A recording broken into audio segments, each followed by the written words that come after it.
Deus. Meus amados, vamos abrir a nossa Bíblia em Salmos, no capítulo 11.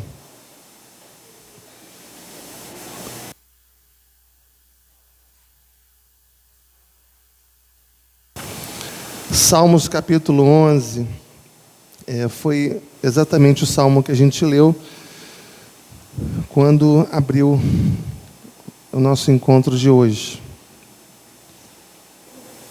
Mais uma vez, eu peço que a gente leia esse salmo em voz alta. Vamos ler juntos.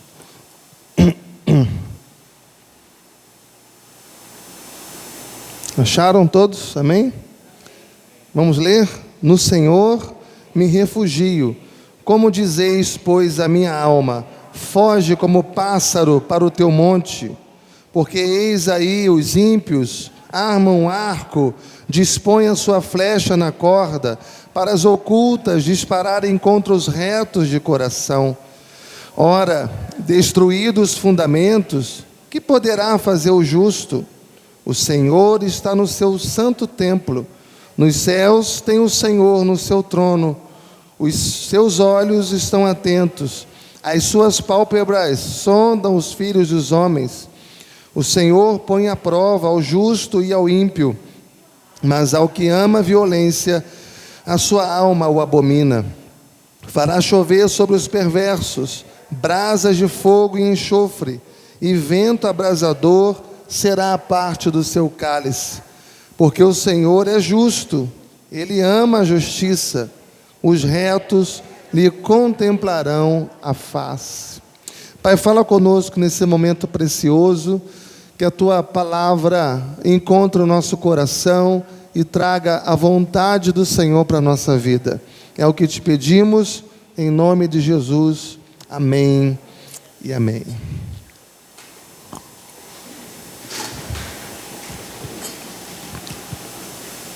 Esse salmo descreve a cena de um homem que está cercado pelos seus inimigos.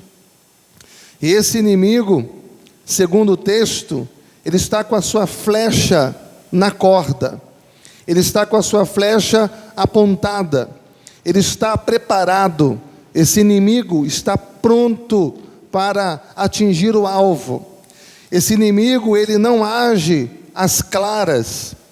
O texto diz que ele age às ocultas. E ele não persegue os maus. O texto diz que ele persegue aos retos de coração. Os estudiosos dizem que esse salmo retrata, descreve exatamente a perseguição de Saul contra o seu genro, Davi. Saul era um homem insano, Saul era um homem perverso, e ele perseguiu Davi em todos os cantos. Ele perseguiu Davi na cidade, ele perseguiu Davi nos campos, ele perseguiu Davi nas cavernas. Saul não respeitava ninguém. Ele era a própria lei. Ele se achava acima da lei. E dessa maneira, esse salmo retrata duas coisas. O primeiro ponto, qual foi o conselho dos chamados amigos de Davi diante desse cerco do mal? A orientação está no versículo 2c, na terceira parte do versículo 2, o conselho para Davi diante do cerco do mal: fuja, Davi. Não há escape, não há saída, não há alternativa. Foge como pássaro para o teu monte. O melhor que você tem que fazer agora é abandonar tudo, fechar tudo, fugir. Não há saída, não há escapatória. Foge. A outra perspectiva do texto é que na hora que você enfrenta uma crise, na hora que você enfrenta um cerco, na hora que os problemas se agigantam contra você e se mostram tantas vezes maiores do que a sua força, você tem a segunda alternativa. A primeira é fugir, é largar tudo, abandonar tudo. A segunda é buscar refúgio na presença de Deus. Foi isso que Davi fez. Davi buscou refúgio na presença de Deus. E eu quero olhar com vocês o primeiro aspecto, quando o medo confronta a fé. E aí você vai encontrar isso do versículo 1 ao versículo 3. São os 3 versículos que descrevem isso. Quando o medo confronta a fé. Quando o medo passa sobre a nossa fé. E a primeira coisa que a gente vê aqui é a presença ameaçadora do inimigo. Veja comigo no versículo 2. Porque eis aí os ímpios armam um arco, dispõem sua flecha na corda, para as ocultas dispararem contra os retos de coração. Veja que nós estamos descrevendo um fato que representa uma realidade espiritual. Entenda que os nossos inimigos não são carne e sangue. Nós temos inimigos, sim, mas esses inimigos, eles agem às ocultas, como diz o texto. Nossos inimigos são invisíveis, mas são reais, são perigosos, são ameaçadores. Eles não tiram férias, eles não descansam.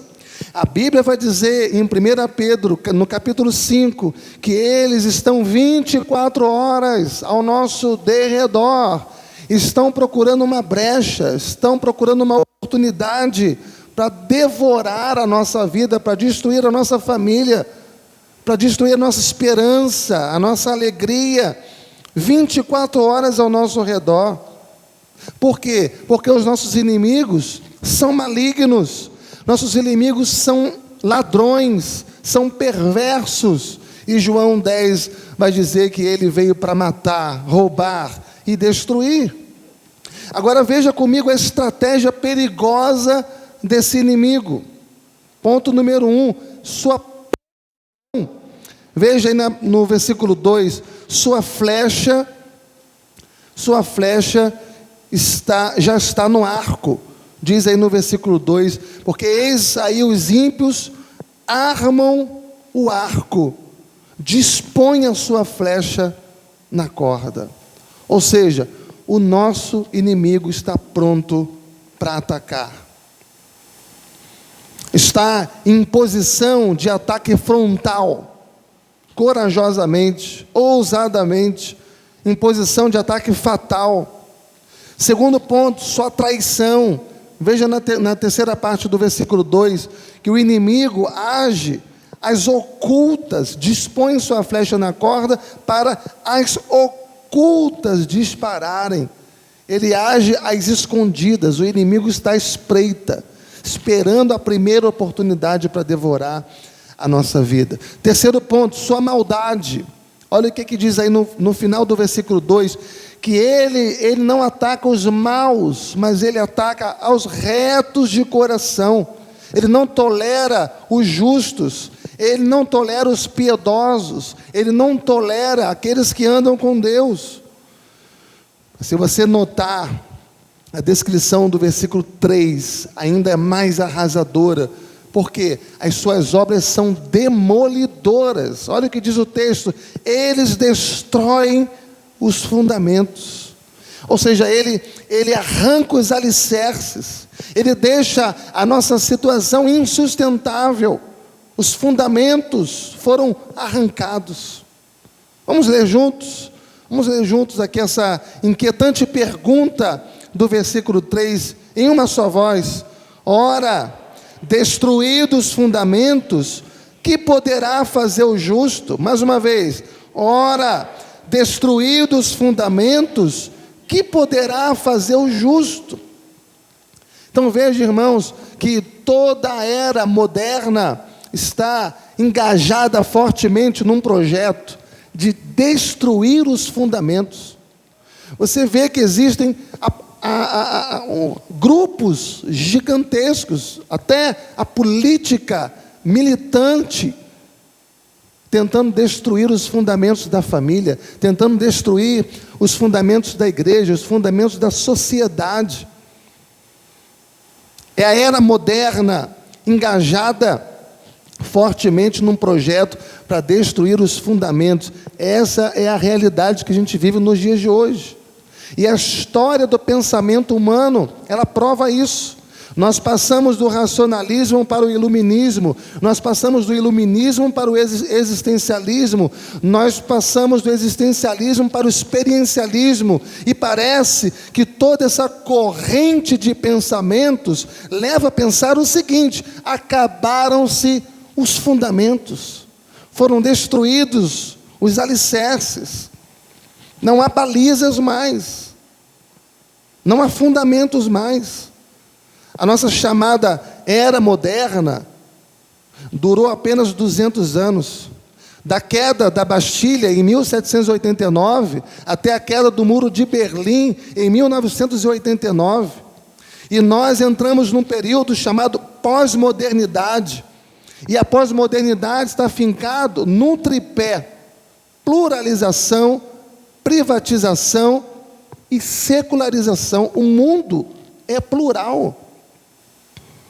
São pensamentos diversos. Você percebe agora a humanidade indo desorientadamente, tudo para quanto é lado.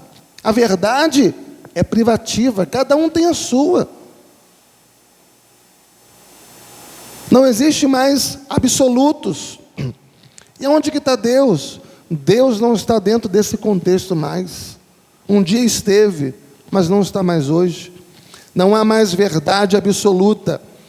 A gente vive numa era em que se insiste em construir sem fundamentos, se insiste em edificar um edifício sem alicerces. Não há mais verdades, não há mais absolutos, não há mais os princípios que antes regiam a nossa vida, a família, a sociedade como um todo. E nós estamos como que rendidos a essa sensação de vulnerabilidade. Estamos rendidos a essa sensação de que nós estamos expostos, vulneráveis. O problema é que isso também entrou na igreja. Isso não é só o mundo, isso não está retido apenas lá fora, isso também entrou na igreja. E aí você percebe que no século XIX, o liberalismo entrou na igreja e disse: olha, agora a Bíblia não é a verdade mais. A Bíblia não é verdade mais. A Bíblia contém a verdade, mas ela toda em si não é verdade. A Bíblia contém muitos erros. A Bíblia contém muitos mitos. A Bíblia não é confiável. Liberalismo teológico. Você pensa que isso daí é agora? Isso já começou no século XIX, vem crescendo cada vez mais. Você sai do século XIX, você entra no século XX, e você se depara com sincretismo religioso, você se depara com misticismo religioso, que é o quê? Introduzindo na Bíblia aquilo que não está lá, introduzindo nos cultos aquilo que a Bíblia nunca orientou. E hoje nós olhamos para aquele cenário e entendemos que aquilo é normal, e tudo que a gente diz é: cada igreja tem o seu estilo, cada igreja faz aquilo que ela quer. Nós nos acostumamos com o sincretismo religioso, com o misticismo religioso, e agora a gente entra no século XXI. Irmãos, nós não poderíamos esperar outra coisa. Entramos no século XXI, e o que a gente percebe? O resultado de tudo isso. O que a gente percebe é que a sociedade e até os segmentos religiosos estão confusos. Está todo mundo dando tiro para tudo quanto é lado. Estão perdidos, desorientados, sem saber para onde vai. Por quê? Porque os fundamentos estão destruídos. Porque os alicerces que deveriam ser conservados lá atrás não foram. E quais são então os conselhos que Davi recebe para perceber que os fundamentos estão sendo destruídos? Veja no final do versículo 1: foge como pássaro para o teu monte, Davi. Esses conselheiros de Davi estão ancorados em fatos. Esses conselheiros estão ancorados em realidade. Veja a violência implacável do inimigo aqui no versículo 2. já está com arco armado na parte A. Veja aqui a política enganadora do inimigo. Na terceira parte do versículo 2, ele age traiçoeiramente às ocultas, na escuridão. Veja a ação demolidora do inimigo no versículo 3, os fundamentos estão destruídos. Fuja! Fuja! É curioso, irmãos, que nós também somos tentados a fugir. Nós somos tentados a fugir o tempo todo. Na hora do perigo, na hora do aperto do cerco, a gente passa por uma tentação muito grande em abandonar tudo. Muitas pessoas querem fugir. Quantas pessoas hoje em dia, e já há algum tempo, querem fugir do Brasil?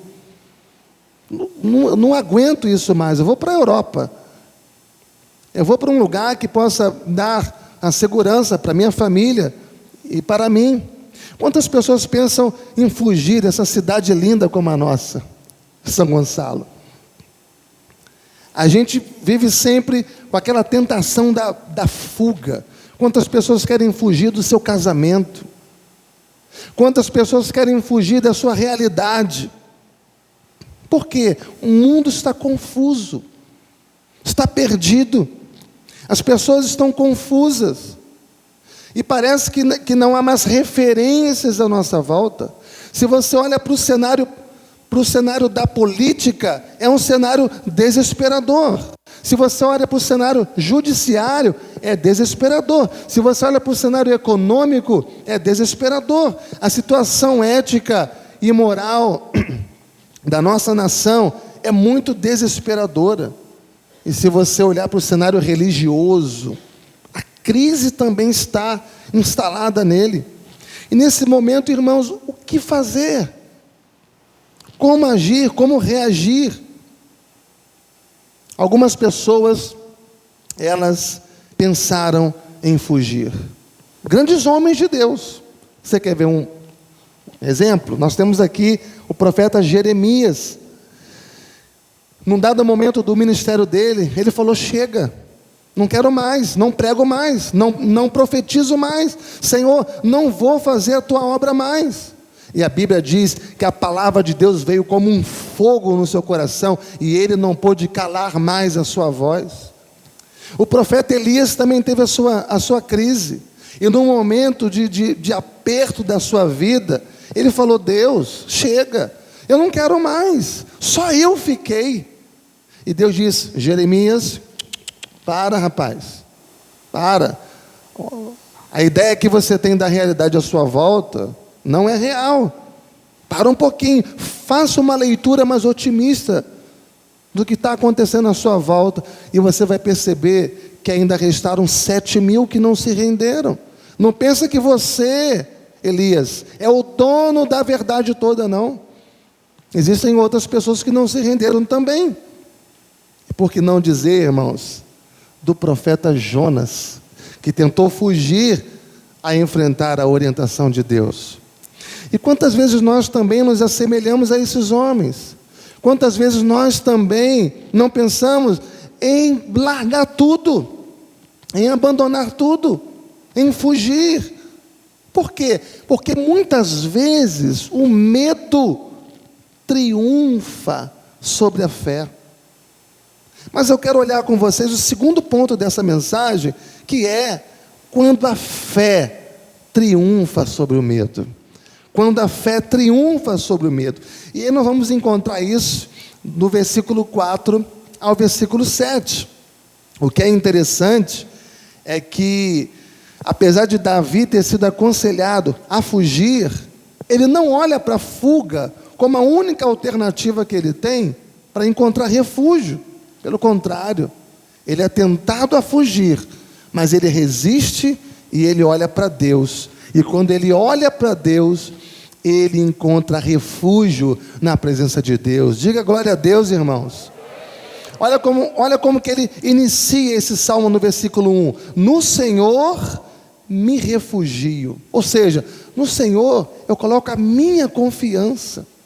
E quando ele diz isso de forma prática, como é que você pode colocar em Deus a sua confiança e encontrar refúgio numa sociedade onde os fundamentos estão destruídos, onde os fundamentos foram arrancados. E a primeira razão que Davi nos dá, está no versículo 4, é a presença de Deus. Ele diz: o Senhor está no seu santo templo. Ou seja, o Senhor é o Deus que está presente. Esse termo santo templo, ele pode ser entendido de duas formas. João Calvino entendia que o santo templo se referia ao próprio céu, mas tantos outros comentaristas, outros estudiosos, entendem que esse templo é a igreja, ou seja, somos nós somos o templo do Senhor. Deus habita em nós, Deus está em nós, amém, irmãos? O que te traz força na crise não é a força do seu braço. O que te traz força na crise não é a força do teu braço. Mas o que te traz força na crise é saber que o Deus onipotente está com você. É isso que te fortalece, é isso que te anima, é isso que vai sustentar a sua vida. Não é saber que a tua conta está cheia, não é saber que a despensa está cheia, não é saber que seus problemas estão resolvidos, não, é saber que o Deus onipotente está com você. Nós não podemos perder isso de vista. Deus está conosco, porque se nós perdermos isso de vista, nós faremos parte dessa crise. Se nós perdermos isso de vista, nós seremos mais um ingrediente nessa crise. Quando Davi viveu a situação dramática lá no Salmo 23, ele disse: ainda que eu ande pelo vale da sombra da morte, eu não temerei mal algum, porque tu estás comigo. Eu posso andar pelo vale da sombra da morte, mas eu não vou ter medo, porque eu sou forte, porque eu sou rei, porque eu tenho tudo. Não, porque tu estás comigo. Ou seja, é a consciência viva da Deus com você. Não importa a situação que você passe, não importa a crise que você enfrenta, não importa a crise que está instalada na nossa nação, não importa a crise que a nossa cidade atravessa, não importa a situação difícil que você particularmente possa estar enfrentando na sua vida nesses últimos tempos, creia nisso. Deus está com você, Deus jamais abandonará você, Ele é a tua sombra, a tua direita, e Ele não te deixará na hora da tua dor, na hora da tua angústia, na hora do teu sofrimento. Deus está presente, e Ele está presente. Foi isso que Ele prometeu para nós, e nós precisamos confiar na promessa de Deus. Ele não diz: eis que estarei convosco. Não, Ele diz: eis que eu estou convosco. Eu estou convosco todos os dias. Até quando, irmãos? Até a consumação dos séculos, até o fechamento da história. A segunda razão pela qual Davi pôde perceber que a triunfa sobre o medo, além da presença de Deus, é a soberania de Deus. Veja no versículo 4 ainda: o Senhor está no seu santo templo, nos céus tem o Senhor o seu trono. Os seus olhos estão atentos, as suas pálpebras sondam os filhos dos homens. No céu tem o Senhor o seu trono. Note você, irmão, que coisa interessantíssima aqui. Porque na terra os fundamentos foram arrancados, destruídos. Ou seja, dentro da perspectiva da sociedade, você não tem alicerce debaixo dos seus pés. A sociedade olha e vê que nós perdemos o nosso chão. Mas ainda que tenhamos perdido os alicerces debaixo dos nossos pés, lá em cima, sobre a sua cabeça, o trono está estabelecido. O trono está estabelecido. A política está em crise, a economia está em crise, a ética e a moral está em crise, a religião está em crise, mas Deus não deixou de se abalar por causa da crise. Deus continua governando sobre tudo e sobre todos, inabalável. O trono de Deus está firme, irmãos. Deus não perdeu o controle de nada. E Ele é o Deus que dirige todas as nações. Ele é o Deus que dirige as cidades. Ele é o Deus que dirige a história. Ele é o Deus que dirige a igreja. Ele é o Deus que dirige a nossa família. Ele é o Deus que controla e que dirige a nossa vida. Ele é soberano e dirige tudo. Aí está o conforto. Aí está o consolo. Aí está a segurança na hora de uma crise. É saber que Deus caminha sobre as dificuldades da nossa vida para se revelar a nós. Terceiro lugar, porque Davi pode ver a fé triunfar sobre o medo, não só por causa da soberania de Deus, mas em terceiro lugar, por causa do conhecimento de Deus. Veja o que ele diz aqui, a segunda parte do versículo 4. Os seus olhos estão atentos, as suas pálpebras sondam os filhos dos homens. O Senhor põe à prova, versículo 5, ao justo e ao ímpio, mas ao que ama a violência, a sua alma o abomina. Eu queria que você parasse um pouquinho para entender que Deus está sondando os filhos dos homens. Os seus olhos estão atentos. Os olhos do Senhor estão atentos a tudo aquilo que acontece lá fora. A gente vive hoje num contexto de perseguição, de desvios, de conchavos, no contexto de escândalos, de corrupção, de violência. Mas tudo isso não está longe do alcance dos olhos de Deus. Deus está vendo tudo. Deus está contemplando tudo. Até o que os inimigos fazem às ocultas, como diz o texto. Até o que os inimigos fazem na escuridão. Deus está vendo. Mas o texto diz que Deus faz mais do que conhecer e ver. O texto diz que Ele sonda. E esse verbo sondar remete a algo íntimo, a algo interno. É aquilo que não apenas sai da boca, mas o que é sentido no íntimo, desejado no secreto da alma. Até isso Deus sonda. E aí você vai perceber o que vai acontecer. Veja novamente no versículo 5. O Senhor põe à prova ao justo e ao ímpio. Veja que Deus vai peneirar tanto um quanto o outro. Não tem essa de que Deus peneira o ímpio e o justo, não. Deus vai peneirar tanto um quanto o outro.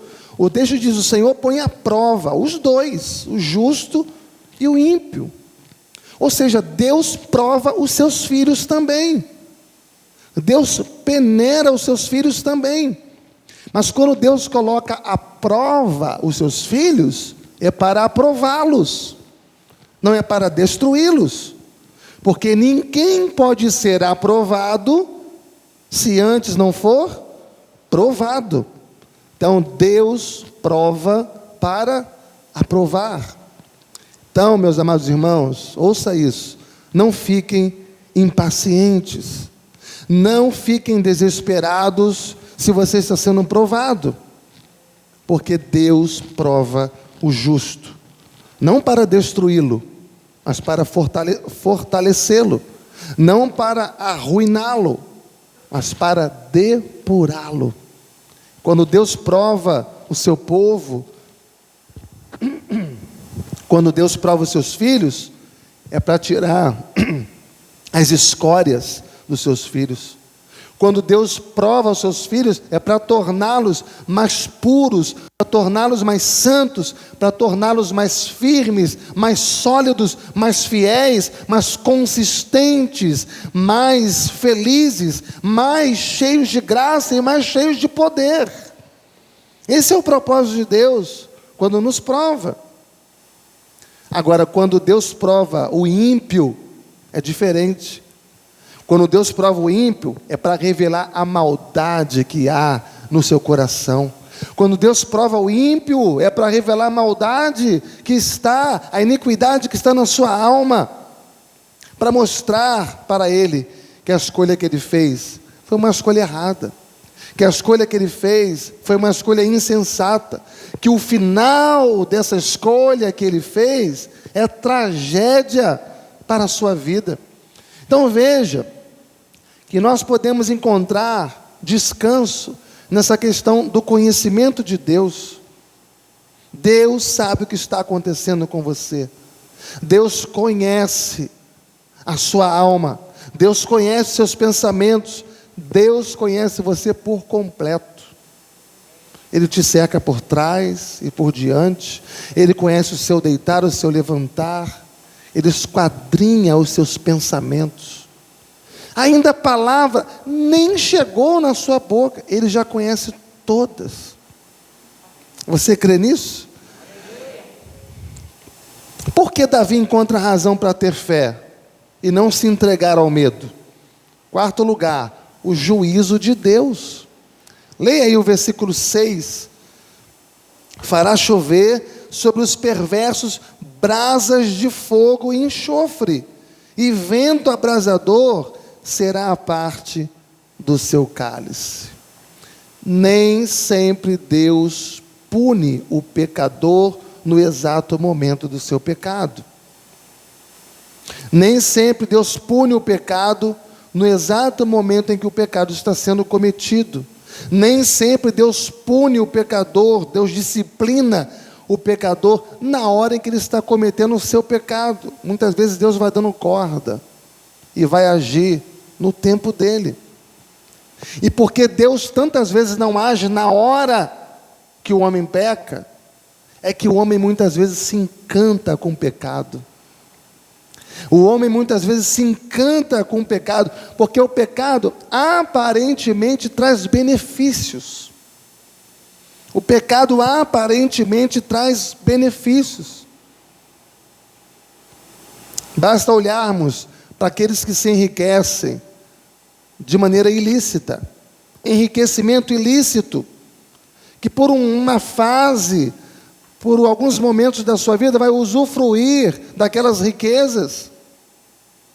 Entretanto, quando o homem pensa que está angariando vantagens para a sua vida, lá na frente, ele não percebe agora, mas ele vai ver que aquilo é transformado em tragédia para a sua vida.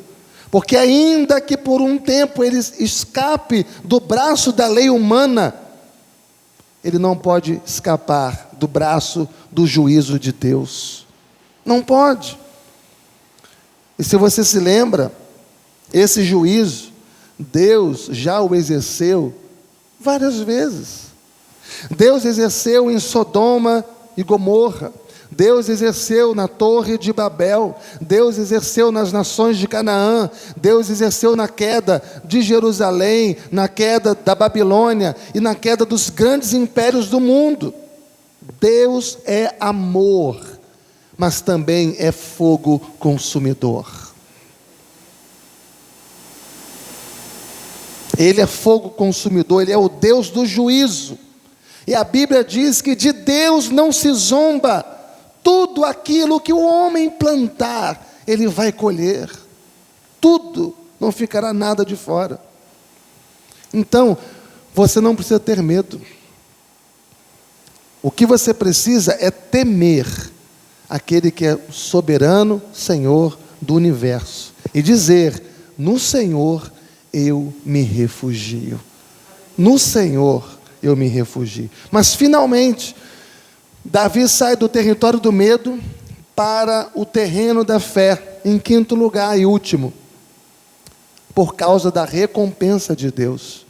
Veja no versículo 7, porque o Senhor é justo, Ele ama a justiça, os retos lhe contemplarão a face. E aí você começa a perceber que ainda que você não tenha a defesa dos homens, Porque o texto diz no versículo 2: os ímpios armam um arco e dispõem a sua flecha na corda para as ocultas dispararem contra os retos de coração. Então, nesse território humano, as coisas estão invertidas. É o ímpio que está com a flecha na mão, é o ímpio que está avançando, é o ímpio que está atacando, é o justo que está sendo coagido, que está sendo acuado, que está sendo atingido, que está sendo vitimizado, que está sendo injustiçado.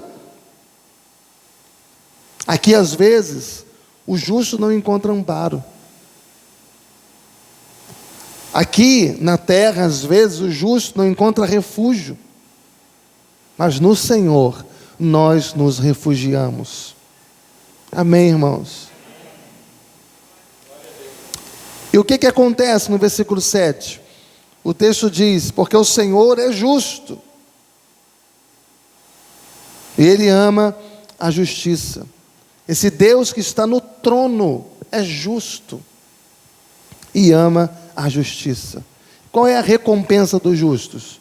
Na segunda parte do versículo 7. Os retos lhe contemplarão a face. Essa é a nossa recompensa. E esse contemplar a face é uma expressão das bem-aventuranças eternas. Porque eu vou dizer, irmãos, todas as alegrias que nós teremos no céu, nenhuma será maior do que essa. O céu não é céu porque tem ruas de ouro. O céu não é céu porque tem muros de brilhante, de jaspe. O céu não é céu porque tem anjos, porque tem um louvor eterno. O céu só é céu porque Jesus está lá. Amém. E a maior alegria de todas as alegrias que no céu nós vamos ter muitas alegrias, mas a maior de todas as alegrias que nós teremos no céu é essa: é que nós veremos Jesus face a face. Essa será a nossa maior alegria. Nós teremos comunhão com Jesus por toda a eternidade. E nós finalmente o veremos como Ele é, face a face. Nós desfrutaremos da presença dEle, nós desfrutaremos da companhia dEle, nós desfrutaremos da alegria dEle, nós desfrutaremos da salvação dEle, nós desfrutaremos da bem-aventurança dEle por toda a eternidade, para sempre e sempre e sempre.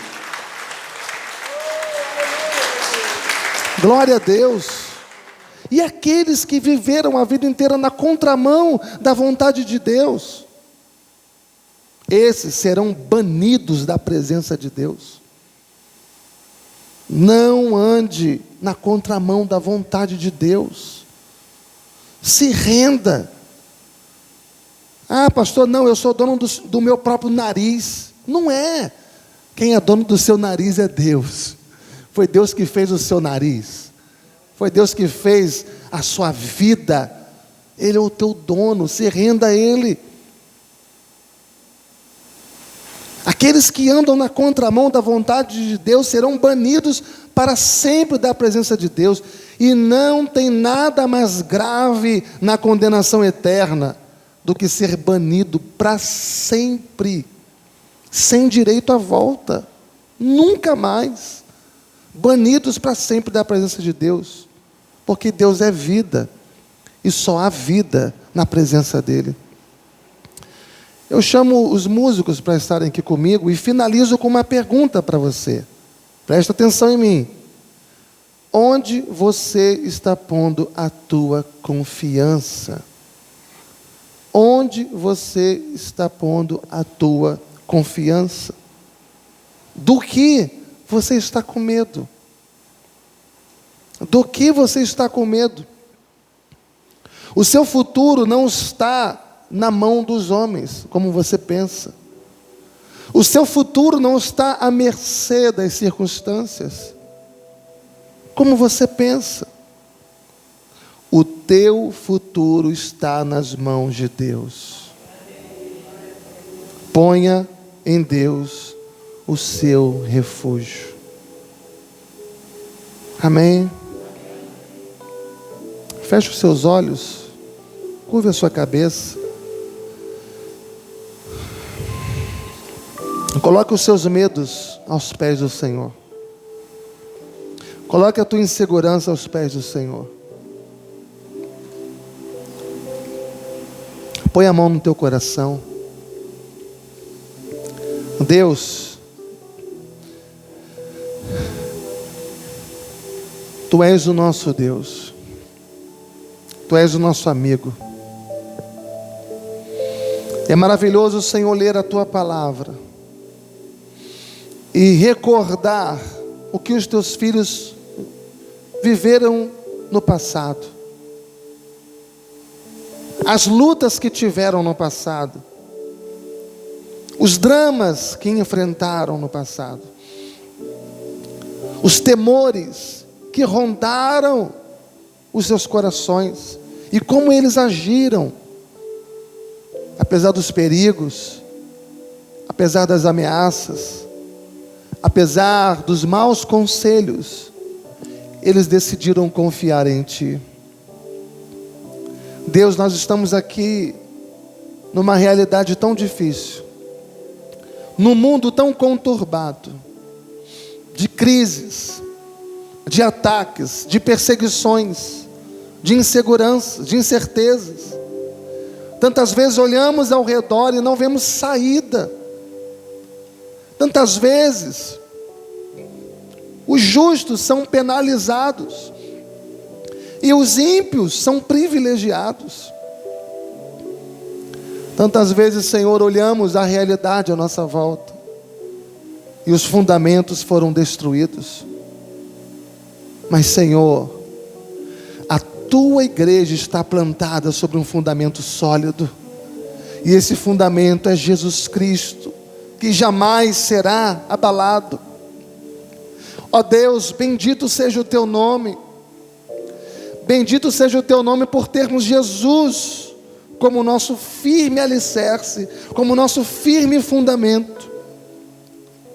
Bendito seja o Teu nome porque temos a Ti, Senhor Deus, que está sentado no alto e sublime trono, governando as nações, dirigindo o universo. Tu és o Senhor da história. A nossa vida está em Tuas mãos. A nossa família está em Tuas mãos. A nossa igreja está em Tuas mãos. Tu és soberano, Senhor. Tu és Senhor do universo. Tu és o Deus da nossa vida. Glória ao Teu nome. Porque em Ti nós temos refúgio. Porque em Ti nós temos abrigo. Porque em Ti nós temos livramento. Porque em Ti nós temos bem-aventurança eterna. Obrigado, Pai. Graças Te damos pelo ensino da Tua palavra. Receba nesta manhã a nossa profunda gratidão, em nome e por amor do nosso Senhor e Salvador, Jesus Cristo.